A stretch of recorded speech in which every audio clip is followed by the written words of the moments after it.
Hello दोस्तों, आपका स्वागत है हमारे चैनल में। आज का जो टॉपिक है वो है फिजियोलॉजी ऑफ लेबर। लेबर होता क्या है? लेबर जब माँ प्रेग्नेंट होती है और जब बच्चा बाहर निकलने वाला होता है at the end of 9 month, या जिसको टर्म प्रेगनेंसी कहते हैं, उसको हम लेबर कहते हैं। इसमें हम देखेंगे उसका फिजियोलॉजी, कौन कौन सा हार्मोन्स हेल्प करता है लेबर होने में। इसके 4 फेजेज, फेज 1, 2, 3, 4, कैसे बच्चा पेट में रहता है, अपने आप को प्रिपेयर करता है, सर्विक्स को डायलेट करता है, यूट्राइन को कॉन्ट्रैक्ट करता है, ट्रू लेबर क्या होता है, फॉल्स लेबर कब होता है, ये सब देखेंगे। और उसके बाद बच्चे कैसे बाहर निकलते हैं, उसके जो 3 स्टेज होते हैं, इसके बारे में डील करेंगे। तो सबसे पहले हम क्या देख रहे हैं? सबसे पहले हम देख रहे हैं physiology of labour in the term of hormone. ठीक है, तो सबसे पहले एक टर्म है, उसका मतलब समझिए क्या है। पार्टुरेशन। इसका मतलब क्या होता है? पार्टुरेशन मतलब होता है चाइल्ड बर्थ।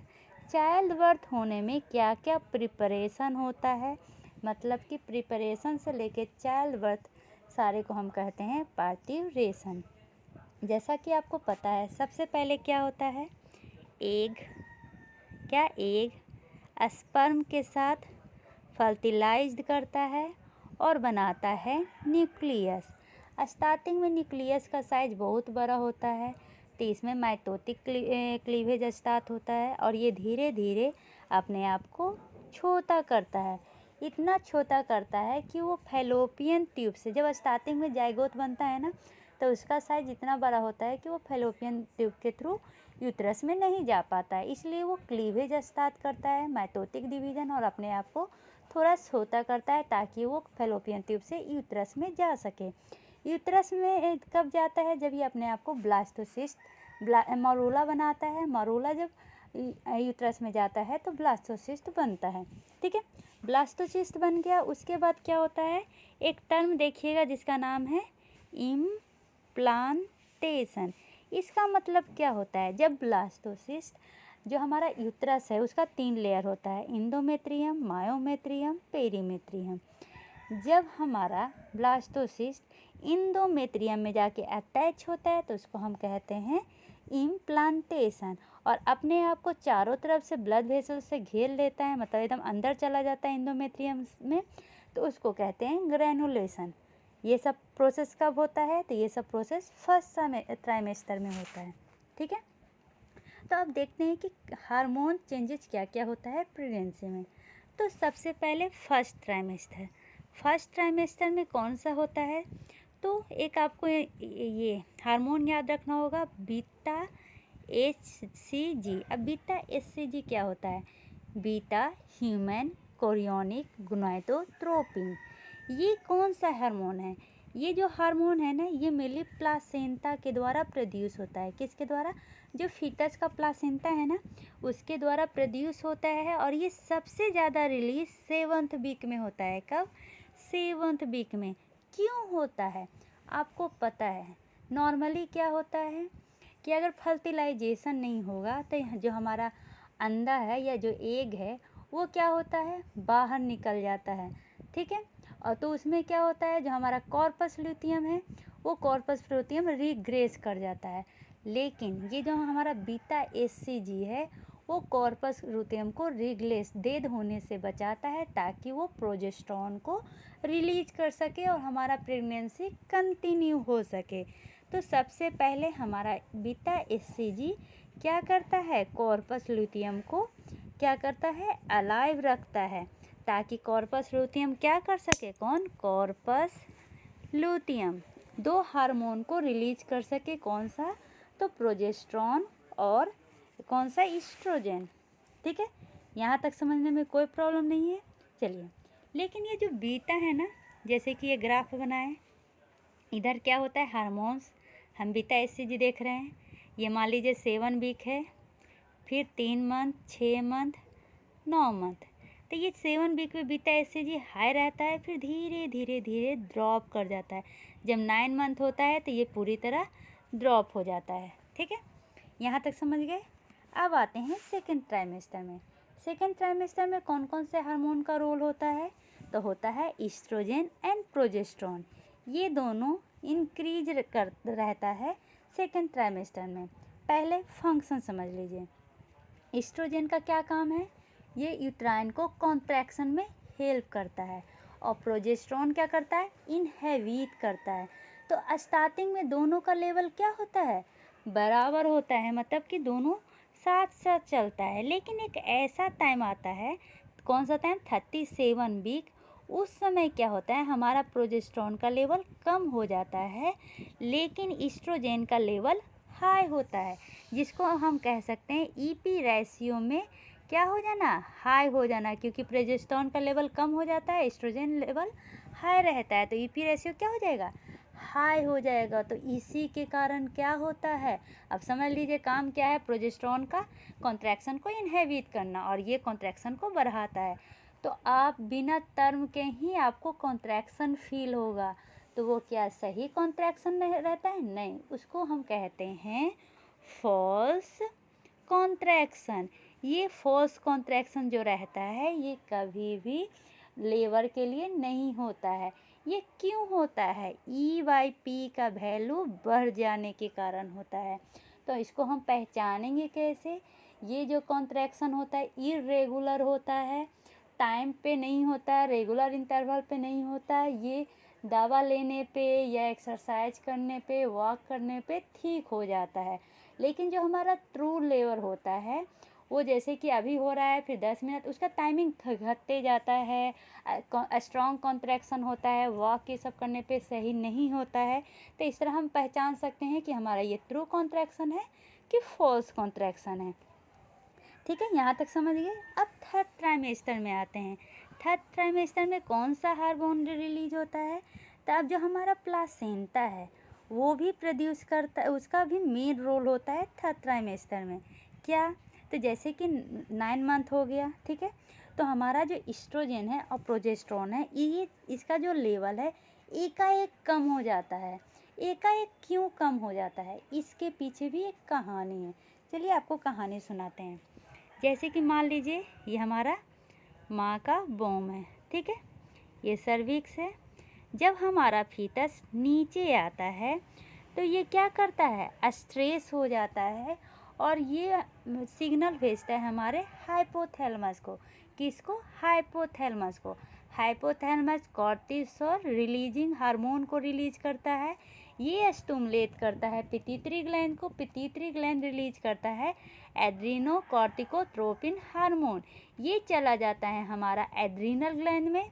कहाँ पर चला जाता है? एड्रीनल ग्लैंड में। एड्रीनल ग्लैंड क्या रिलीज करता है? कॉर्टिसोल रिलीज करता है। अब ये कॉर्टिसोल का क्या काम है? कॉर्टिसोल कॉन्ट्रैक्शन को बढ़ाता है, ठीक है। और क्या क्या काम हो?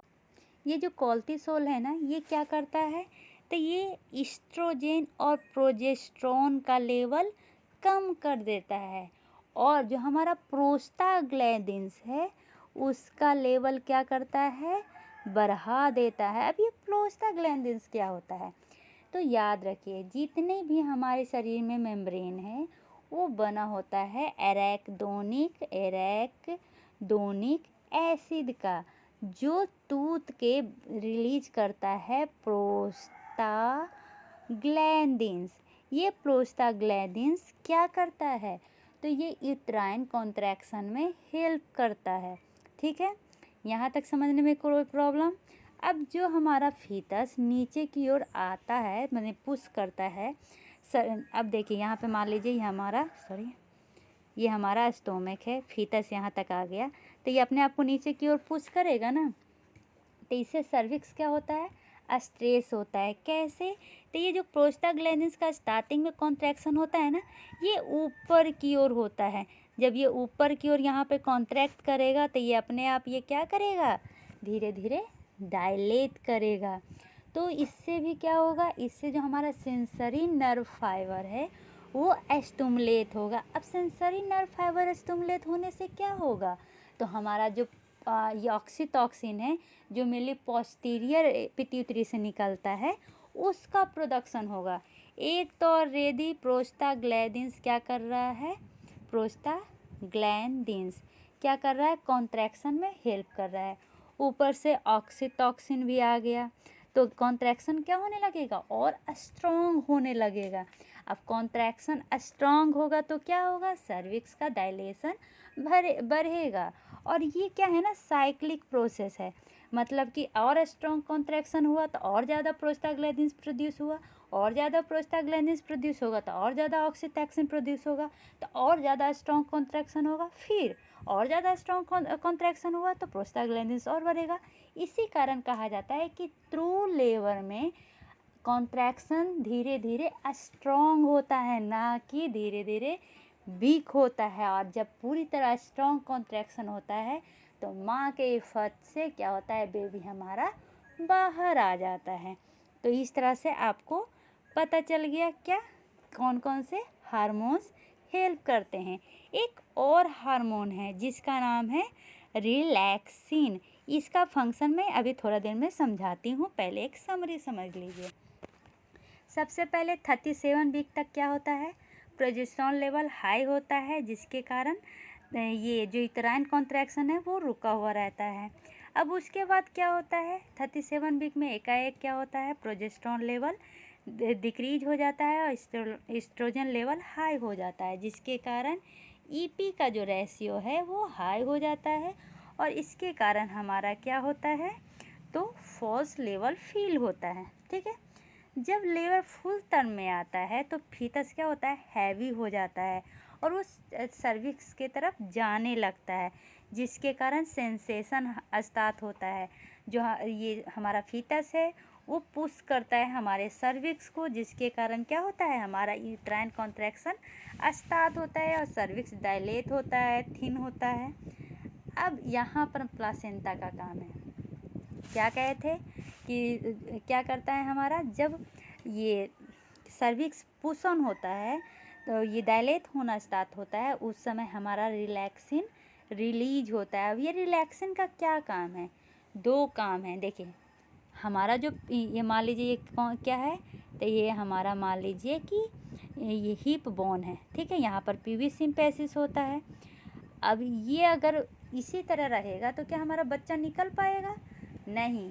इसके लिगामेंट को क्या करना होगा, सॉफ्ट करना होगा। तो ये इसके लिगामेंट को सॉफ्ट करने का काम कौन करता है, रिलैक्सिन। नाम से ही समझिए रिलैक्स कर रहा है। तो ये क्या करता है, प्यूबिक सिम्पेसिस को क्या करता है, सॉफ्ट करता है, और जो पेल्विक लिगामेंट है उसको लूज करता है, जिसके कारण हमारा यूट्रस का इनलार्जमेंट सपोर्ट हो पाता है और फीटस क्या होता है, ईजिली बाहर निकल पाता है। ठीक है, यहाँ तक समझ गए। अब चलिए सबसे पहले रिलैक्सिन का समझ गए, सब समझ गए। अब आते हैं इसके फेजेज में। इसमें मेनली आपको 4 फेजेस के बारे में पढ़ना होगा। कौन कौन सा, phase 1, phase 2, phase 3, phase 4। Phase 1 uterine quiescence और सर्विकल सॉफ्टनिंग। इसमें जो है ना, यूट्राइन क्यूसेंस क्यों बोला गया है, जो हमारा यूट्राइन है वो अनरिस्पॉन्सिव होता है, मतलब कॉन्ट्रैक्शन नहीं करता है। सर्विकल में क्या क्या चेंजेज होते हैं ये इसमें देखने को मिलेगा। उसके बाद फेज 2 में क्या देखेंगे कि अपने आप को कैसे तैयार कर रहा है लेबर के लिए। फेज 3 में लेबर, इसके अंदर 3 स्टेज देखेंगे, स्टेज 1, स्टेज 2, स्टेज 3। पॉपीरियम स्टेज 4 में क्या देखेंगे कि कैसे जो बाकी बचा हुआ सामान है वो बाहर आता है, मतलब पूरी तरह रिकवरी। ठीक है, तो चलिए आते हैं, देखते हैं फेजेज को। तो सबसे पहले इसमें क्या कहा है कि जब हमारा यूट्राइन कॉन्ट्रैक्ट करता है तो वो बहुत फोर्सफुल और पेनफुल होता है, जिसके द्वारा हमारा सर्विक्स डायलेट होता है, इफासिएट मतलब पतला होता है, और हमारा फीटस बर्थ कैनाल, जिसको हम वेजाइना को बर्थ कैनाल कहा जाता है, उसके थ्रू फीटस नीचे ड्रॉप आउट हो जाता है। मेनली 36 से 38 वीक तक जो नॉर्मल गेस्टेशन है उसमें मायोमेट्रियम अपने आप को प्रिपेयर करता है, लेकिन अनरिस्पॉन्सिव होता है। इसी को हम क्यूसेंट फेज कहते हैं।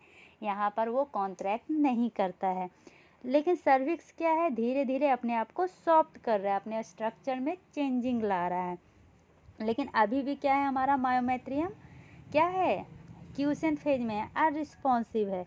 लेकिन जब सर्विक्स राइप हो जाएगा, पतला हो जाएगा, स्ट्रक्चर चेंजेज हो जाएंगे, तो हमारा कॉन्ट्रैक्शन, यूट्राइन का कॉन्ट्रैक्शन स्टार्ट हो जाएगा और बच्चा वापस आ जाएगा। यही 4 फेज के बारे में हमें पढ़ना है। Phase 1 to prelude, phase 2 preparation, phase 3 process itself, phase 4 recovery. ठीक है, चलिए आते हैं फेज 1 में। क्या है? Uterine quotient. ये पूरे प्रेगनेंसी का 95% है। इसमें कुछ नहीं होता, हमारा यूट्राइन कॉन्ट्रैक्शन नहीं होता है। ये अपने आप को प्रिपेयर करता है लेकिन कॉन्ट्रैक्ट नहीं करता है। ठीक है, इसमें मेनली जो हमारे स्मूथ मसल है वो क्या होते हैं? काल्म होते हैं और मेंटेन करते हैं सर्विक्स के स्ट्रक्चर की इंटीग्रिटी को। ठीक है, यहाँ तक समझने में कोई भी प्रॉब्लम नहीं है। और अगर अभी बताए थे ना, ईपी वैल्यू हाई हो गया तो कॉन्ट्रैक्शन होगा, लेकिन वो कॉन्ट्रैक्शन क्या होगा? बाद में धीरे धीरे ठीक हो जाएगा, जिसको फॉल्स कॉन्ट्रैक्शन कहते हैं। इसको कहा जाता है दूसरा नाम व्रॉक्सन हिक कॉन्ट्रैक्शन। ठीक है, और दूसरा क्या हो जाएगा? हर चीज़ में आपको 2 चेंजिंग देखना होगा, पहला यूट्राइन चेंजिंग और दूसरा सर्विकल चेंजिंग। तो सर्विकल क्या होता है? सॉफ्ट होता है। इसका मतलब क्या है? मेनली हमारा सर्विक्स का 3 काम होता है। पहला, वो बैरियर की तरह काम करता है। बैरियर की तरह काम करने का क्या मतलब है? जैसे किसी को यूटीआई इन्फेक्शन होया हुआ है, तो वो यूटीआई इन्फेक्शन हमारे फीटस में ना चला जाए, तो उससे प्रिवेंट करता है। ठीक है, दूसरा, ये हमारे सर्विक्स के कॉम्पिटेंस को मेंटेन रखता है। जैसे कि आपको पता है कि ग्रेविटेशनल फोर्स है नीचे, तो हमारा बेबी नीचे की ओर ना गिर जाए, ग्रेविटेशनल फोर्स है तो वो उसको मेंटेन करता है। तीसरा, ये क्या करता है? और ये जो एक्स्ट्रा सेलुलर मैट्रिक्स में चेंजेज हो रहा है ना, वो चेंजेस में हेल्प करता है, लेकिन सबको एक पार्टिकुलर अरेंजमेंट में। जैसे कि नॉन प्रेग्नेंट वुमेन है जिसका सर्विक्स क्या होता है? क्लोज होता है, फिल्म होता है, जैसे कि नाक का जो लिगामेंट होता है ना, कार्टिलेज, उस तरह से। लेकिन जब टर्म आता है, टर्म कहने का क्या मतलब है? एंड ऑफ द प्रेगनेंसी, तो उस समय ये कैसा हो जाता है? हमारे लिप की तरह हो जाता है, इलास्टिक। ठीक है, यही होता है फर्स्ट स्टेज का रिमॉडलिंग, मतलब कि सॉफ्ट हो जाना। ठीक है, अब हमारा सर्विक्स क्या हो गया? अभी भी फिल्म है लेकिन अनयील्डिंग है। यहाँ तक समझने में कोई प्रॉब्लम नहीं है। अब स्ट्रक्चरल चेंजेस क्या होगा? तो सबसे पहले आपको पता है सर्विकल सॉफ्टनिंग के कारण क्या होता है? वहाँ पर ब्लड वेसल्स ज़्यादा आने लगते हैं, एस्ट्रोमा का साइज बड़ा हो जाता है, हाइपरट्रॉफी मतलब साइज, ग्लैंड का साइज बड़ा होने लगता है, साइज जो नंबर ऑफ सेल हैं वो ज़्यादा बनने लगते हैं, और जो स्ट्रक्चर चेंजेस होता है एक्स्ट्रा सेलुलर मैट्रिक्स में, वो धीरे धीरे होता है लेकिन प्रोग्रेसिव होता है। जब ये मैट्रिक्स चेंज होता है तो क्या होता है? जो कोलाजन, याद रखिएगा, कोलाजन क्या है? मेन स्ट्रक्चरल प्रोटीन है सर्विक्स का। सर्विक्स में जो प्रोटीन बनाए रहते हैं, जो स्ट्रक्चर को मेंटेन करते हैं, वो किसके द्वारा? कोलाजन के द्वारा। तो कोलाजन में क्या होता है? कन्फर्मेशनल चेंजेज होते हैं। इसमें जो इसका स्ट्रेंथ है, फ्लेक्सिबिलिटी है, वो क्या होता है? चेंज करता है। कैसे? तो देखते हैं।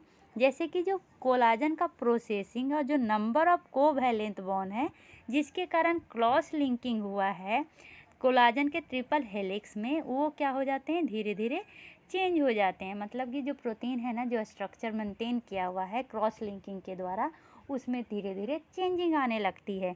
कैसे? तो ये जो क्रॉस लिंक है वो मेनली स्टेबल होता है कोलाजन फिब्रिल फॉर्मेशन करके।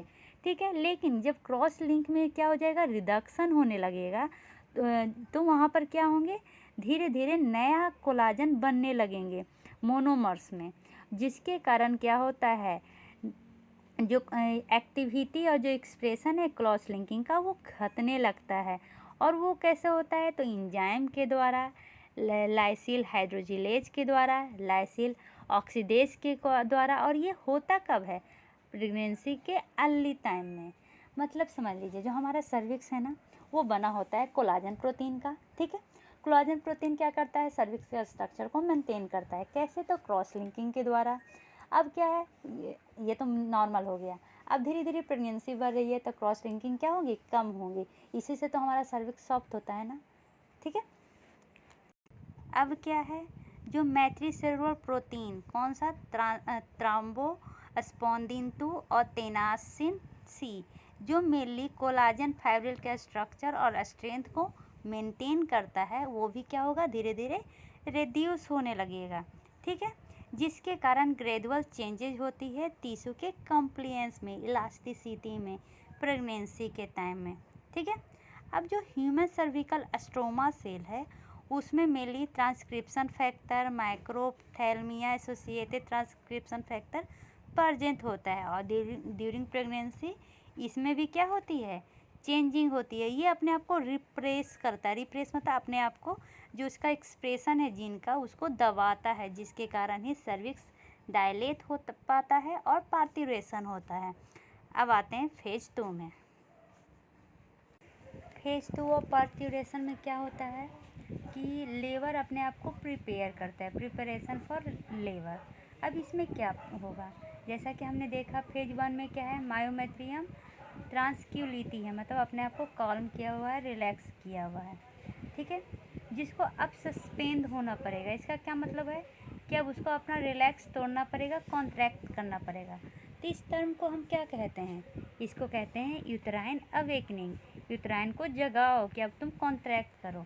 ठीक है, या यूट्राइन एक्टिवेशन कहते हैं। ये जो फेज है ना, ये मेनली प्रोग्रेस करता है यूट्राइन चेंजेज में। कब, तो लास्ट 6 से 8वां वीक, लास्ट कहने का मतलब है जो टर्म एज है उसके 6 से 8 वीक पहले ये स्टार्ट होता है। ठीक है, कौन सा, फेज 2, जिसमें मेनली अगर डिले हो जाए तो क्या हो सकता है, प्री टर्म या डिले लेबर होगा। ठीक है, अगर ये सही से नहीं यूट्राइन अवेक हुआ तो या तो प्री टर्म होगा या डिले लेबर। प्री टर्म मतलब कि जो टर्म है, जो टाइम है उससे पहले डिलीवरी, डिले लेबर जो टाइम है उससे बाद डिलीवरी। मायोमेट्रियल चेंजेज फेज 2 में क्या होता है, मायोमेट्रियल अपने आप को प्रिपेयर करता है लेबर के कॉन्ट्रैक्शन के लिए। ठीक है, तो इसमें क्या क्या वो करता है, सबसे पहले एक प्रोटीन का नाम है जिसका नाम है कॉन्ट्रैक्शन एसोसिएटेड प्रोटीन, जिसमें कौन कौन आता है, जो ऑक्सीटॉक्सिन है, प्रोस्टाग्लैंडिन्स एफ रिसेप्टर और कैनेक्सिन 43। मतलब कि कॉन्ट्रैक्शन एसोसिएटेड प्रोटीन कहने का क्या मतलब है, जो हेल्प करे कॉन्ट्रैक्शन में। तो कौन कौन हेल्प करता है, oxytocin receptor, prostaglandins F receptor और कैनेक्सिन 43। ये कैनेक्सिन 43 क्या है, ये मेरे लिए गैप है जिसका क्या होता है, इंक्रीज करता है। ठीक है, देखो यहाँ पर लिखा हुआ है myometrial oxytocin receptor mainly increase करता है किसके साथ, तो गैप बढ़ने के साथ, जिसको हम कहते हैं कैनेक्सिन 43। ठीक है, अब इसके कारण क्या होगा, हमारा यूट्राइन बढ़ रहा है, गैप तो चेंजेज हो रहे हैं, तो यूट्राइन में इरिटेबिलिटी बढ़ेगी, चिड़चिड़ापन बढ़ेगा, जिसके कारण क्या होगे, उसमें रिस्पॉन्स आएगा, जिसको हम कहते हैं यूटेरोटोनिन। अब यूटेरोटोनिन मतलब क्या होता है, ओसा एजेंट जो कॉन्ट्रैक्शन को स्टिमुलेट करे। तो यहाँ पर कौन होगा, कैप होगा, कैप में कौन होगा, oxytocin receptor, prostaglandins F receptor और कैनेक्सिन 43। ठीक है, यूटेरोटोनिन किसको कहते हैं, ओसा एजेंट जो कॉन्ट्रैक्शन को स्टिमुलेट करे। अब दूसरा चेंजेस क्या होगा, जैसा कि हमें पता है स्टार्टिंग में जो हमारा फीटस रहता है वो स्टमक के पास रहता है, यूट्रस के, ये हमारा समझ लीजिए यूट्रस है तो इसके स्टमक के पास रहेगा। अब बेबी डिसेंड करेगा नीचे की ओर, जब बेबी भारी हो जाएगा तो इसको हम क्या कहते हैं, इसको कहते हैं लाइटनिंग। डेवलपमेंट के साथ जब फीटल का हेड डिसेंड करता है पेल्विक इनलेट में तो उसको हम कहते हैं लाइटनिंग। इसमें हमारा एब्डोमेन क्या होगा, उसका शेप होगा जो चेंज करेगा, तो इसको हम कह सकते हैं बेबी ड्रॉप।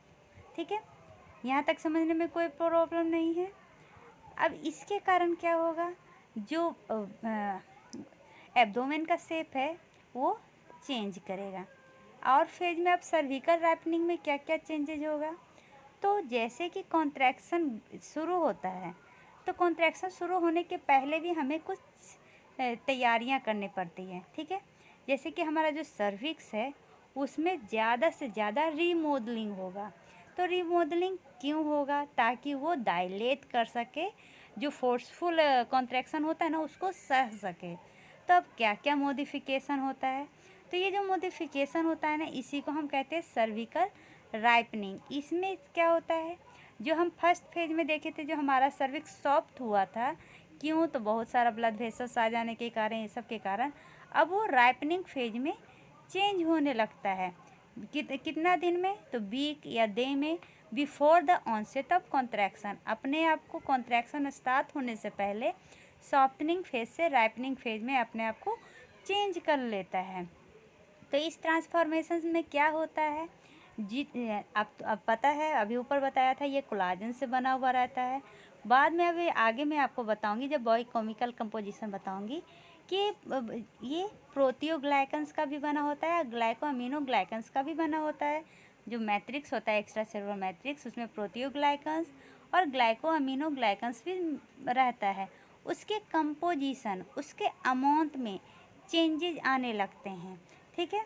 तो ये मेनली जो चेंजेज होते हैं वो कंट्रोल किसके द्वारा होते हैं, तो वो कंट्रोल होते हैं सेम हार्मोन जो अभी ऊपर पढ़े थे, यूटेरोटोनिन हार्मोन के द्वारा, ठीक है। अब जो यूटेराइन का कॉर्पस है, ऊपर वाला पार्ट है, वो स्मूथ मसल रहता है, लेकिन सर्विक्स का क्या है, कनेक्टिव टिश्यू है, ठीक है। और इसमें मेनली फाइब्रोब्लास्ट, एपिथेलियल और स्मूथ सेल रहता है, जिसमें चेंजेज होते हैं। अब इन दो सर्विकल एपिथेलियम में कैसे चेंजेस, आपको पता है सर्विकल, ठीक है। सर्विकल का एपिथेलियल जो लेयर होता है, उसमें क्या क्या चेंजेज होते हैं, तो सबसे पहले जो इंडो सर्विकल कैनाल है वो लाइन होता है क्या से, mucus secreting columnar stratified squamous epithelium से, जो मेनली हेल्प करता है माइक्रो ऑर्गेनिज्म के एंट्री से।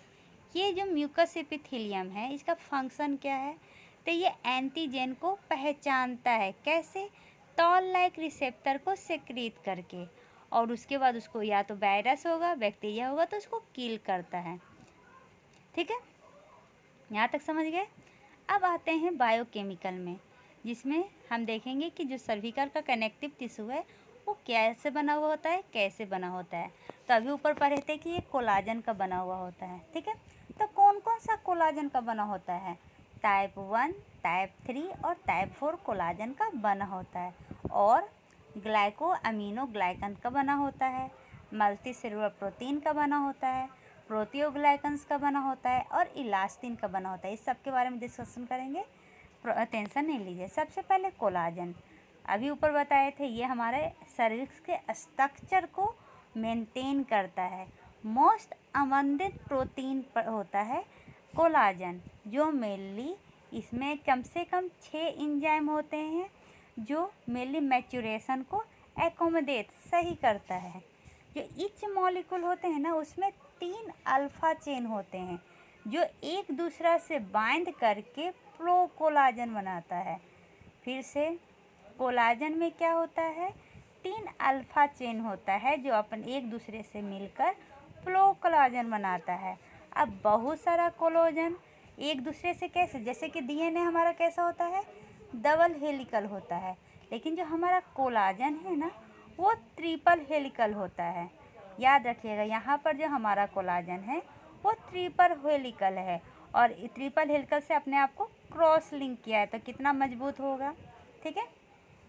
तो ये होता कैसे है, तो by the action of lysyl oxidase, और ये अपने आप को फिब्रिल बनाता है। मतलब जो डीएनए क्या करता है, डबल स्ट्रक्चर बनाता है, लेकिन ये जो कोलाजन है वो ट्रिपल स्ट्रक्चर बना के एक दूसरे को से क्रॉस लिंक्ड होता है, और इसी स्ट्रक्चर को हम क्या कहते हैं, फिब्रिल कहते हैं, ठीक है।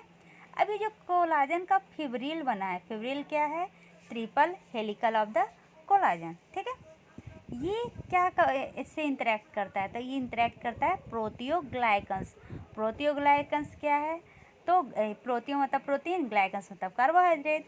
ये क्या की तरह काम करता है, प्रोटियोग्लाइकन्स में कौन कौन सा, जैसे कि डेकोरीन या बाइग्लाइकन्स, ये क्या करेगा, ये एक दूसरे से मिलकर इसका अपने आप को साइज, पैक और ऑर्गेनाइज करेगा। फिर से ये जो कोलाजन फिब्रिल है वो इंटरेक्ट करेगा स्मॉल प्रोटियोग्लाइकन्स के साथ।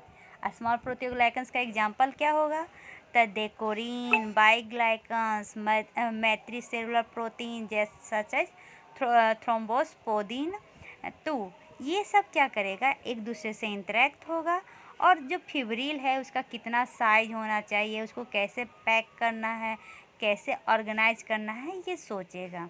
ठीक है। और इससे क्या होता है, जो हमारा कोलाजन फिब्रिल है, जो हेलिकल स्ट्रक्चर है, क्रॉस लिंक का स्ट्रक्चर है, उसका एक यूनिफॉर्म डायमीटर मिलता है और वो अच्छा से रेगुलर ऑर्गेनाइज पैटर्न में पैक रहता है। ये नॉर्मल का बता रही हूँ। ठीक है। लेकिन जब सर्विकल राइपनिंग होती है, ठीक है, ये जो फेज सेकंड में सर्विकल राइपनिंग होती है, उसमें इस कोलाजन फाइबर का जो डायमीटर है वो बढ़ जाता है, जिसके कारण फाइब्रिल के बीच में स्पेसेस जो लिंकिंग था उसके बीच में स्पेसेस क्या होते हैं, बढ़ जाते हैं, जिसके कारण ये जो अक्रॉस लिंक्ड कोलाजन है उसका एक्युमुलेशन घट जाएगा, जिसके कारण मैक्रोसेलुलर प्रोटीन का एक्सप्रेशन कम हो जाएगा, जिसके कारण टिश्यू क्या हो जाएंगे, अपना इंटीग्रिटी स्ट्रक्चर लूज करने लगेंगे, अपना इलास्टिसिटी उनमें क्या हो जाएगा, बढ़ जाएगा। मैट्रिक्स मैट्रो प्रोटीएज, जो एक प्रोटीएज है जो एक्स्ट्रा सेलुलर मैट्रिक्स को क्या करता है, डिग्रेड करता है, वो बढ़ जाएंगे, जिसके कारण क्या होता है, हमारा कोलाजन धीरे धीरे डिग्रेडेट करने लगता है, टूटने लगता है। ये हमारा चेंजेज है। तो पिक्चर से देखना है तो ये देखिए, ये क्या है, हमारा कोलाजन फाइबर है। ठीक है। अब पहले देखते हैं बिफोर सर्विकल रैपनिंग क्या होता है। फाइब्रिल अपने आप को क्या करता है, क्रॉस लिंक करता है ट्रिपल से, और ये एक दूसरे से टाइटली पैक्ड होता है, और इसका देखिए डायमीटर कितना कम है। लेकिन ये कोलाजन का सर्विकल रैपनिंग के बाद इसके बीच का डायमीटर बढ़ जाता है, ये एक दूसरे से लूजली अरेंज हो जाता है। पिक्चर के थ्रू एकदम अच्छे से समझ गए। ठीक है। अब आते हैं, इसके कारण क्या होता है, जो कोलाजन का स्ट्रक्चर है जैसा होना चाहिए वैसा नहीं हो पाता है। अब आपको बताया था, एक एक चीज़ बताएंगे। तो ग्लाइको अमीनो ग्लाइकन्स, जो उसमें जो स्ट्रक्चर इसे बनाने में हेल्प करता है वो क्या है, तो जो ग्लाइको अमीनो ग्लाइकन्स है ये हाई मॉलिक्यूलर वेट पॉलीसेकेराइड है। क्या है, पॉलीसेकेराइड, जो कॉम्प्लेक्स बनाता है प्रोटीन के साथ और बनता है प्रोटियोग्लाइकन्स। मतलब प्रोटियोग्लाइकन्स क्या है, प्रोटीन प्लस पॉलीसेकेराइड। ठीक है। अब ये जो एक मान लीजिए किसी का नाम बताए कि कौन सा ग्लाइको अमीनो ग्लाइकन्स मेनली पाया जाता है कोलाजन में, तो उसका नाम हो जाएगा हायालुरोनन। क्या, हायालुरोनन। ये मेनली एक कार्बोहाइड्रेट का पॉलीमर है जो हायालुरोनन सिंथेज आइसोएंजाइम से बनता है, जो मेनली इंक्रीज हो जाता है इसका एक्सप्रेशन जब सर्विक्स राइप कर जाता है। जब इंक्रीज हो जाता है तो वो एक दूसरे को तोड़ने लगता है। इसका कहने का क्या मतलब है, जो हायालुरोनस है वो जिस पे डिपेंडेंट होता है साइज, तोड़ना, ये सब जो डिपेंडेंट होता है। ठीक है। तो जब हायालुरोनस का एक्टिविटी बढ़ जाएगा, तब कब बढ़ता है, तो टर्म के समय इसका एक्टिविटी बढ़ जाता है, मतलब कि उस समय सर्विकल रैपनिंग बढ़ जाएगी। ठीक है। यहाँ तक समझ गए। अब प्रोटियोग्लाइकन्स, उससे पहले एक और शब्द है, क्या, वर्सिकन्स। वर्सिकन्स क्या होता है, जब इंट्रासेलुलर सिग्नलिंग जो कैस्केड होता है ना, जो सारा प्रोसेस हो रहा है उसका एक्टिवेशन क्या हो जाए, स्टार्ट हो जाए, जिसके कारण cell associated H binding protein क्या हो जाए, एक दूसरे से इंटरेक्ट होने लगे, तो उसी को कहते हैं वर्सिकन्स। ये मेनली मॉस में देखा जाता है, तो इतना इम्पोर्टेंट नहीं है, सिर्फ टर्म समझिए। स्टार्टिंग में हम क्या समझ रहे थे, कोलाजन्स जो होता है वो किससे मिलके, तो प्रोटियोग्लाइकन से मिलके, और ये प्रोटियोग्लाइकन से ग्लाइको अमीनो ग्लाइकन से मिलके क्या होता है, अपने आप को स्ट्रेंथ देता है। तो प्रोटियोग्लाइकन्स, पहले तो ग्लाइको अमीनो ग्लाइकन्स क्या होता है ये बता दिए, अब बताते हैं कि प्रोटियोग्लाइकन्स क्या होता है। तो प्रोटियोग्लाइकन्स क्या होगा, तो प्रोटीन प्लस गैग चेन, अभी बताए थे यहाँ पे गैग क्या होता है, ग्लाइको अमीनो ग्लाइकन। ठीक है। तो इस तरह से हम समझ सकते हैं कि ये प्रोटियोग्लाइकन्स, तो नाम से ही समझिए क्या है, प्रोटीन ग्लाइकन्स, पॉलीसेकेराइड। कौन सा पॉलीसेकेराइड, गैग पॉलीसेकेराइड। इसका अमाउंट चेंज होगा तो नंबर, लेंथ और डिग्री चेंज होगा किसका, सर्विक्स के डायमीटर का। तो सर्विकल लाइपनिंग में क्या हो जाता है, इसमें चेंजेज आ जाते हैं। तो अब प्रोटीन, तो कौन कौन सा प्रोटीन प्रेजेंट होगा, the leucine rich proteoglycans mainly present होता है। ठीक है, किस फॉर्म में, द डेकोरिन, बाइग्लाइकन्स या फाइब्रोमोडुलिन फॉर्म में।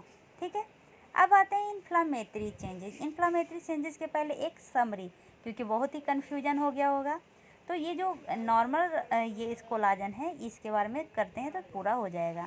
सबसे पहले कौन कौन सा कोलाजन से बना हुआ है हमारा सर्विक्स, 1, 3, 4, और क्या से बना हुआ है, तो ग्लाइकोअमीनोग्लाइकन्स। ग्लाइकोअमीनोग्लाइकन्स कुछ नहीं है, प्रोटियोग्लाइकन्स का से बना हुआ होता है। ठीक है, प्रोटियोग्लाइकन्स कुछ नहीं है, प्रोटीन प्लस पॉलीसेकेराइड। ठीक है, और इससे क्या होता है, हमारे कोलाजन को स्ट्रक्चर मिलता है, इंटीग्रिटी मिलती है, स्टेबल होता है। लेकिन राइपिंग के समय क्या होता है, ये सारे स्टेबिलिटी ख़त्म हो जाते हैं, जिसके कारण डायमीटर बढ़ जाता है, जिसके कारण क्या होता है, सर्विक्स डायलेट करने लगता है, उसका थिकनेस कम होने लगता है, इफासमेंट कहते हैं ना वो। अब देखते हैं इन्फ्लामेटरी चेंजेस कैसे होता है। जैसा कि आप ऊपर से पढ़ रहे हैं कि जो हमारा सर्विक्स है वो कोलाजन का ट्रिपल क्रॉस लिंकिंग से बना हुआ है, तो राइपनिंग में अब इसको टूटना होगा। तो ये कैसे टूटता है, तो ये मेनली हमारा क्या होता है ना कि ये जो फेज चलते रहता है इसमें मेनली एस्ट्रोमल इन्वेशन होता है। इन्वेशन मतलब क्या होता है, अटैक होता है, किसके द्वारा, इन्फ्लामेटरी सेल के द्वारा। जब इन्फ्लामेटरी सेल आता है और जो सर्विक्स में केमिकल चेंजेज हो रहे हैं, ये दोनों मिलके प्रोटीएज रिलीज करते हैं। और जैसा कि अभी हमने ऊपर देखा था कि ये प्रोटियोग्लाइकन सब का बना हुआ होता है, तब प्रोटीएज क्या करता है, ये प्रोटीन को तोड़ता है, जिसके कारण हमारा सर्विकल राइपनिंग स्टार्ट होती है, कोलाजन का डिग्रेडेशन होता है। ठीक है, ये मेनली फेज 3 और फेज 4 में और ज़्यादा डिग्रेडेशन होने लगता है, तभी तो पूरी तरह सर्विक्स डायलेट होता है ना। ठीक है, अब आते हैं इंडक्शन और प्रिवेंशन। जो ये सभी का राइपनिंग हो रही है, मान लीजिए कि पहले जब होना चाहिए उससे पहले हो जाएगा, तब बेबी क्या हो सकता है, प्री टर्म बर्थ हो सकता है, क्योंकि अगर सर्विक्स पूरा ओपन हो जाएगा तो बेबी तो बाहर आ जाएगा। तो इसके लिए एक प्रोसेस किया जाता है, अगर पहले हो जाए तो उसको कहते हैं सर्विकल सर्कलेज। ये एक प्रोसेस है जिसमें सर्विक्स को क्या कर दिया जाता है, स्टिच कर दिया जाता है। एक तो इसको हम कह सकते हैं कि सर्विकल इनसफिशिएंसी में हम क्या कर सकते हैं, सर्विक्स को सर्कलेज कर देते हैं, ताकि जब फेज 3 और फेज 4 में ही मेनली क्या हो, सर्विकल राइपनिंग ज़्यादा हो, ताकि प्री टर्म डिलीवरी से बचा सके बच्चे को। ठीक है, यहाँ तक समझने में कोई भी प्रॉब्लम नहीं है। अब ये जो प्रोस्टाग्लैंडिन्स है, जैसे कि स्टार्टिंग से ही पता है, हमारा जो मेम्ब्रेन है वो क्या रिलीज करता है, arachidonic acid. Arachidonic acid prostaglandins को स्टिमुलेट करता है। ये मेनली क्या होता है, और राइपनिंग को बढ़ाता है। तो राइपनिंग को बढ़ाने के लिए प्रोस्टाग्लैंडिन्स एक तो कॉन्ट्रैक्शन भी बढ़ाता है, कॉन्ट्रैक्शन के कारण राइपनिंग भी होती है। राइपनिंग मतलब जो ये जो हमारा सर्विक्स है वो धीरे धीरे डायलेट होता है।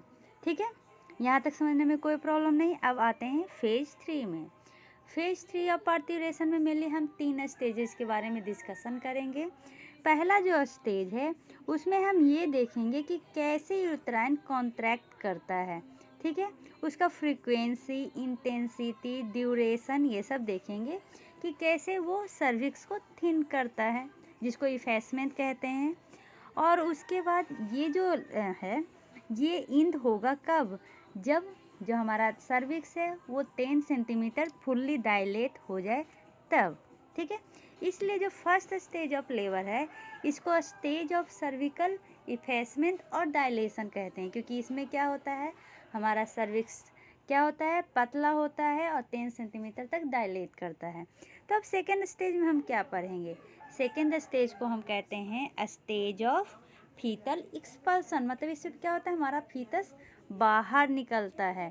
ठीक है, तो मतलब सेकेंड स्टेज कहाँ से स्टार्ट होगा, जब सर्विक्स पूरी तरह डायलेट कर गया है और जब डिलीवरी इंड हो गई है, मतलब बच्चा पूरी तरह बाहर निकल गया है, तो थर्ड स्टेज में हम क्या डील करेंगे?